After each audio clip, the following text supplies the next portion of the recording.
Olá, professores! Nós hoje vamos expor a lição 2 da nossa revista que expõe ali a carta aos Colossenses, né? Um tratado cristológico.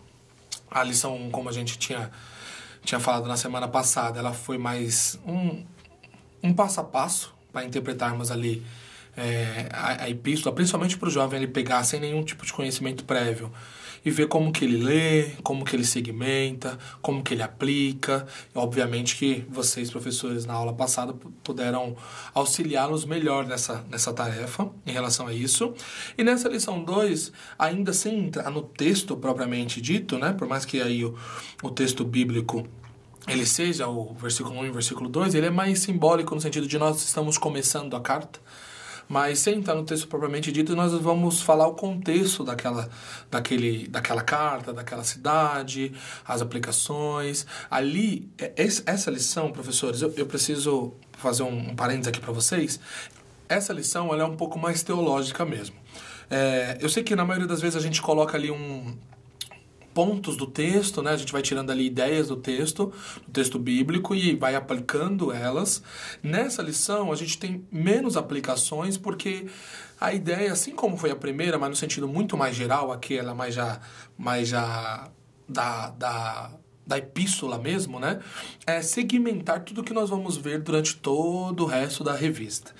Aqui nós vamos ter para quem a epístola foi escrita, nós vamos ter quem escreveu a epístola, nós vamos ter quando a epístola foi escrita e o que Colossenses, né, que é a carta, ensina. E por último, por que estudar essa carta em nossos dias? Por que eu falo que é um pouco mais teológico essa lição? Porque nós vamos ver ali pontos de grego, pontos na parte ali que nós vamos falar da autoria, o porquê alguns diziam que não era Paulo, nós vamos dar alguns contrapontos. Por quê? Porque os contrapontos que nós vamos apresentar, eles vão ser assuntos tratados durante o resto da revista. Então é importante para a gente ter esse um pouco mais de embasamento ali teológico, e nem tá tão profunda, mas ter um embasamento mais teológico nessa lição 2 para que consiga segmentar ali o caminho, né? Colocar um pouco mais de asfalto ali no caminho para a gente ir percorrendo durante toda a revista. Mas vamos ir aos poucos aqui, e aí dentro da sua sala de aula, você vai tirando pontos a qual a gente está colocando e vai você mesmo fazendo as aplicações. A gente não tem espaço suficiente na hora de escrever para fazer um conteúdo um pouco mais teológico, ao mesmo tempo colocar aplicação em tudo, porque a gente não tem, como posso dizer assim, caracteres para conseguir fazer isso. A gente tem um teto ali até onde a gente pode escrever. Mas você, ao expor essa lição 2, além de colocar todo esse contexto, colocar os nuances desse contexto, para não ser uma aula tão maçante, para não ser uma aula muito histórica, muito chata, dependendo de como for colocada para o aluno, você vai tirando alguns pontos, vai comparando atualmente, vai colocando ali algumas aplicações, principalmente quando nós formos entrando em temas ali de confronto que os estudiosos colocaram para provar que Paulo tem escrito essa carta. E assim você vai conseguindo deixar de uma forma um pouco mais palpável para os alunos esses temas a qual você vai colocar, que está aqui na nossa revista. O primeiro ponto é o ponto para quem a epístola foi escrita, Colossos e os Colossenses. É um ponto legal de se entender que essa é uma cidade que ela não era muito importante antigamente. Então ela já teve num período, né, dizendo, principalmente no período quando essa carta foi escrita, ela já teve uma importância maior, porque ela tinha ali praticamente duas vias, né, duas, hoje a gente chama de rodovias, mas duas vias duas estradas muito importantes que ligavam cidades mais importantes que ela, então era automaticamente imprescindível que eles passassem por Colossos nessas caminhadas que eles tivessem, e depois, como as estradas foram desviadas, aconteceu que a cidade ficou um pouco mais isolada.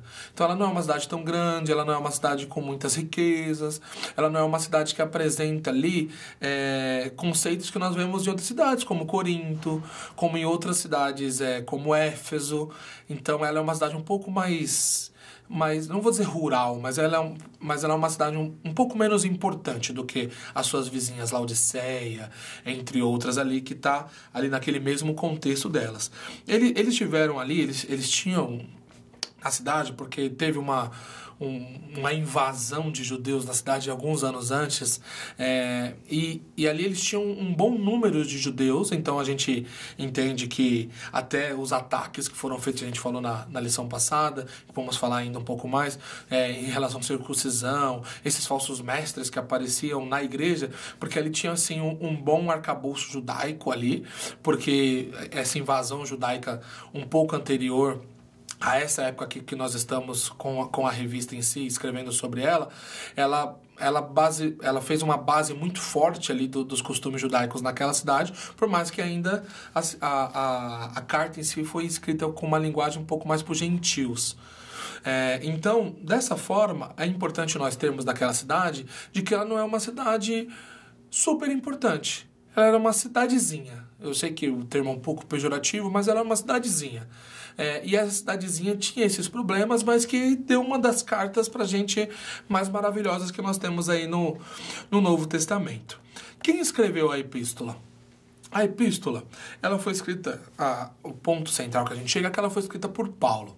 Só que, durante a história da igreja, nós tivemos muitas pessoas que queriam dizer que não foi Paulo, e não só isso, colocavam alguns certos argumentos, principalmente na forma escrita, que a gente não consegue entrar com uma profundidade muito grande aqui na aula, professores, mas vocês podem pesquisar aí nos comentários que a gente deixou na bibliografia, mas que eles colocaram ali durante muito tempo uma ideia de que Paulo não poderia ter escrito determinadas coisas porque não é o padrão dele de outras cartas.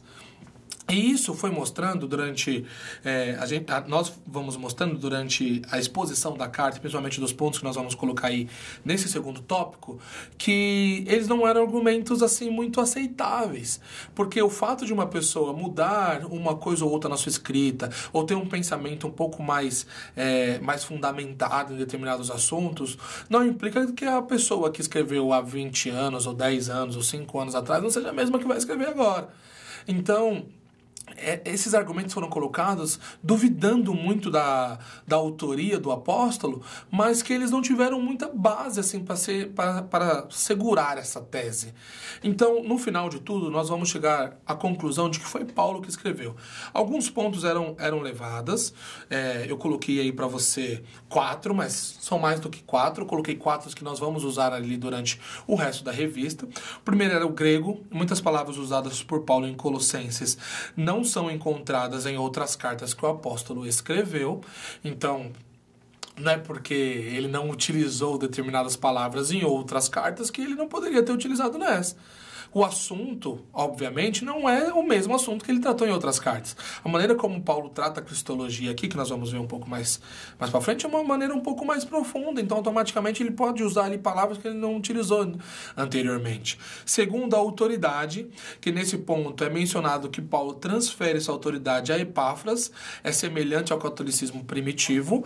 Esse argumento também, ele não tem uma base muito sólida, porque essa transferência de autoridade era muito comum no Novo Testamento, onde um apóstolo, ele chegava, passava um tempo, ele levantava a igreja, deixava um obreiro e ia, e quando recebia alguma informação dessa igreja, ele dizia, olha, mas tem um obreiro de Deus aí, tem um homem de Deus aí que precisa... Essa transferência de autoridade, ela era comum no tempo deles. Terceiro, a cristologia, que aqui argumenta-se Paulo expõe suas ideias sobre Cristo de uma forma diferente. Por exemplo, a plenitude de Cristo utilizada nessa carta. Aqui, irmãos, o ponto central, obviamente, que a gente viu no subtópico da lição, que é um tratado cristológico, é a ideia de que tudo sobre essa epístola é sobre Cristo e sobre a cristologia em si. E aqui se coloca que Paulo, ele está muito mais profundo nos assuntos com Cristo. Toca em pontos que ele não tinha tocado anteriormente. Coloca-se teses ou pensamentos ali para os colossenses, né, da cidade de Colosso, que ele não tinha trabalhado com outras igrejas anteriormente, mesmo igrejas muito mais relevantes ali no sentido de cidade ou de quantidade de pessoas que ele escreveu em outros tempos. E ali se colocou que ele não poderia ter escrito isso porque não foi a base que ele utilizou para escrever para outras igrejas. Mas pense, professores, o fato de que você escrever depois de um tempo algo com muito mais fundamento dá a impressão ao que a você? Porque aos estudiosos, que defendem a autoria de Paulo é simplesmente o fato de ele estar mais maduro. Paulo era um homem como eu e como você. E com o tempo e com os anos, ele foi não só entendendo cada vez melhor a obra de Cristo, vendo ali as experiências que as igrejas passavam, e principalmente ele foi fundamentando melhor tudo aquilo que ele pregava. O Paulo que foi colocado ali para pregar junto com o Barnabé lá no início não é o mesmo Paulo de agora. Então, a gente tem nuances nas cartas, realmente, de momentos em que Paulo se aprofunda mais. Segundo ponto também, que precisa ser colocado, a necessidade da igreja de ter esse confronto cristológico. Em outras cartas, não foi necessário. Talvez em outras cartas, o principal em Corinto podia ser o processo dos irmãos, podia ser o filho se relacionando com a madrasta, poderia ser as divisões dentro da igreja. Não era cristologia. Em outras cartas tinham outros contextos, mas aqui especificamente Paulo queria sim falar sobre a soberania e a supremacia de Cristo sobre todas as coisas. Então automaticamente ele tinha que colocar ali muito mais peso, muito mais profundidade no argumento dele, para que ele conseguisse mostrar para aquela igreja que estava com aquelas vãs filosofias que a gente está dizendo antes, mostrar para aquela igreja a importância de Cristo e de tudo que ele tinha feito por ela. E sempre evocando, principalmente, a experiência dela. Olha, vocês passaram por isso. Então, ele invoca isso para a igreja, dizendo, olha, vocês experimentaram isso. Então, não é só teoria o que eu estou dizendo para vocês. Então, toda essa teoria que a gente está passando aqui, ela foi vivida por aquela igreja como é vivida por nós hoje. O quarto ponto é a escatologia. Aqui tem uma certa diferença, por mais que, se vocês olharem nos materiais aí bibliográficos, a gente não consegue colocar tudo aqui como eu tinha dito, nós vamos ver em outros pontos, em outras cartas, que Paulo utiliza assim, essa linguagem que ele utilizou aqui em Colossenses, obviamente, com menor frequência, né? Mas ele utiliza. Por quê? Porque geralmente ele utiliza o que a gente chama de escatologia temporal, que é o já ou o ainda não. Então, já aconteceu, nós já somos tal coisa em Cristo, ou ainda não. Ou seja, o reino de Cristo já chegou, o reino de Cristo ainda há de chegar, ou senão ele vai utilizar principalmente que nós já somos santificados, nós já somos salvos em Cristo Jesus, mas ao mesmo tempo nós ainda não nos apresentamos como varão perfeito. Então, ele fica fazendo essas comparações entre o já e o ainda não, em muitas das suas cartas. Aqui, ele vai utilizar um pouco do já e ainda não, mas ele vai utilizar principalmente o do alto e terreno. Então ele não está mais num espaço temporal, e sim um espaço espacial. E aí ele vai colocando pra gente uma ideia de que isso daqui isso que eu tô falando pra vocês é o que nós vivemos aqui na Terra, mas existe o que é esse pensamento ou isso que a gente tá passando aqui no céu. Então ele vai fazendo esses contrapontos entre céu e terra. Então, do alto e terreno, no sentido de sabedoria do alto, como que Cristo representa nas regiões celestiais, mas como o que ele representa aqui para nós. Então ele vai trabalhando muito mais a sua escatologia nessa dualidade sobre do alto e terreno, e não do já e do ainda não. Então, quando se colocou isso daí, os estudiosos entenderam que ele poderia não ter escrito por conta dessa mudança de linguagem.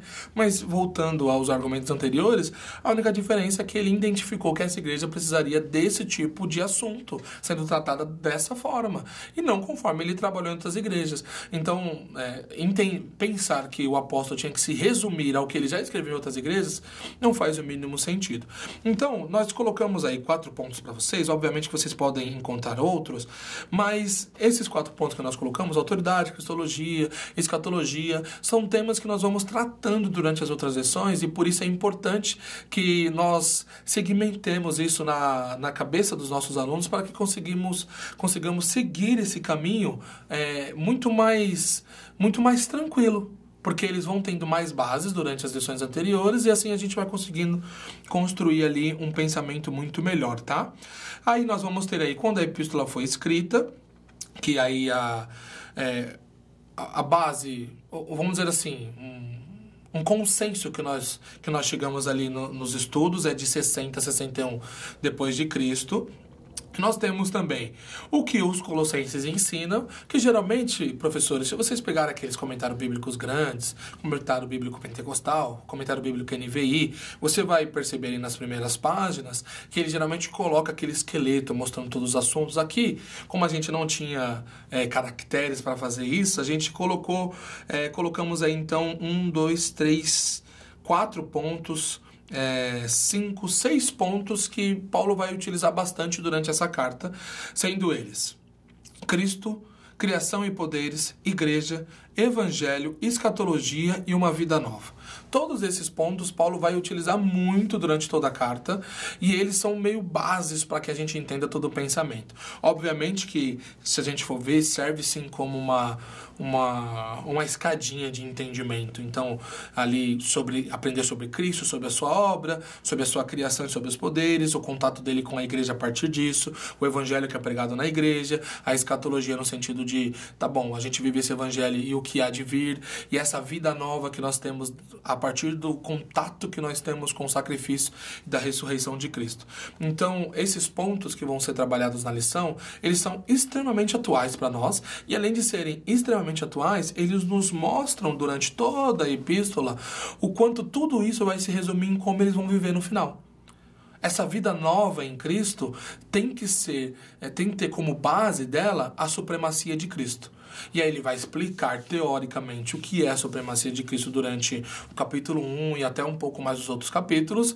E ali entre o 3 e o 4 ele vai expor como que a gente vive isso, como que a gente aplica isso em nossas vidas. Por último, por que a gente deveria estudar essa carta nos nossos dias? Nós falamos na lição anterior sobre essas vãs filosofias, né? Que eram colocadas por falsos mestres e faziam do coração um campo de batalha. Mas nós vamos colocar um outro ponto, que é essa supremacia de Cristo.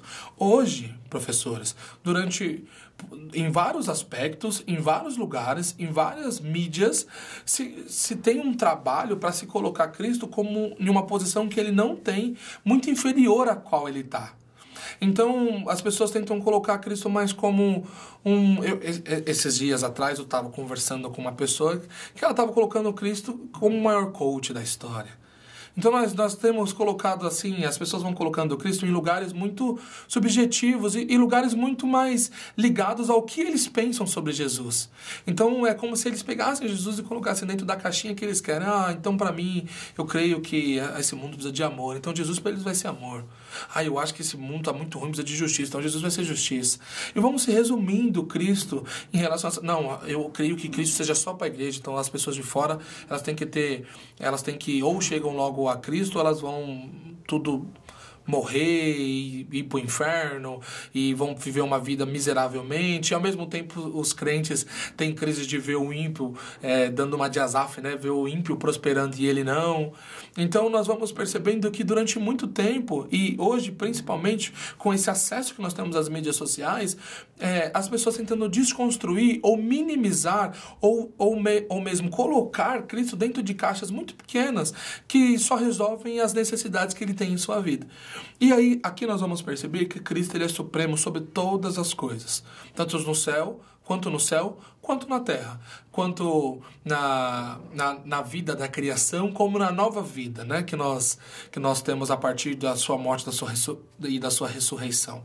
Então nós precisamos muito entender que essa supremacia, ela tira as dualidades da nossa vida sobre sagrado e profano, e mostra que Cristo ele vai ser supremo, ele vai ser poderoso em todos os âmbitos, em todas as esferas, em todos os lugares onde nós estivermos. E esse é mais um ponto a se considerar. Obviamente que durante toda a revista nós vamos colocar outros pontos a se considerar, trazer a nossa realidade sobre essa epístola como um todo, mas principalmente as vãs filosofias e como nós somos atacados hoje nas bases da nossa fé, mesmo com argumentos muito falaciosos, e ao mesmo tempo o quanto nós estamos diminuindo a pessoa de Cristo e entender que ele é muito maior e precisa ser colocado no pedestal a qual ele tem que estar mesmo, porque Deus o colocou assim e nós devemos o colocar também. Essa foi ao último ponto, e para concluir, para nós entendermos esse sentido dessa segunda lição, eu não consigo entrar com vocês muito a fundo em muitos tópicos, porque a gente traria palavras muito do grego, muitas palavras para embasar ali, principalmente aquela parte da autoria. É o que eu falei no início da aula, professores. Cabe a vocês trazer alguns pontos ali que vão deixando essa aula um pouco menos maçante para que eles consigam entender a importância desses nuances teológicos que comprovam e que vão ser base, né? Que comprovam a autoria de Paulo, mas que também vão ser base durante toda a revista que nós vamos tratar. Então, é importante para os alunos entenderem que esses temas, eles são recorrentes na carta e que eles são importantes, que eles, desde a segunda lição, comecem a internalizá-los, fazendo revisões ativas ali na mente deles, entendendo de que eles precisam estar sempre revisitando esses temas, porque eles são basilares para o resto da epístola ali, a qual eles estão estudando durante todo o trimestre. Ok, professor? Então agradeço você por estar assistindo esse vídeo. Espero que você tenha uma ótima aula. Consulte os materiais que nós colocamos aí na bibliografia e assim você vai conseguir ter muito mais base ainda, além de utilizar esse subsídio para dar uma boa aula para os seus alunos. Deus abençoe vocês.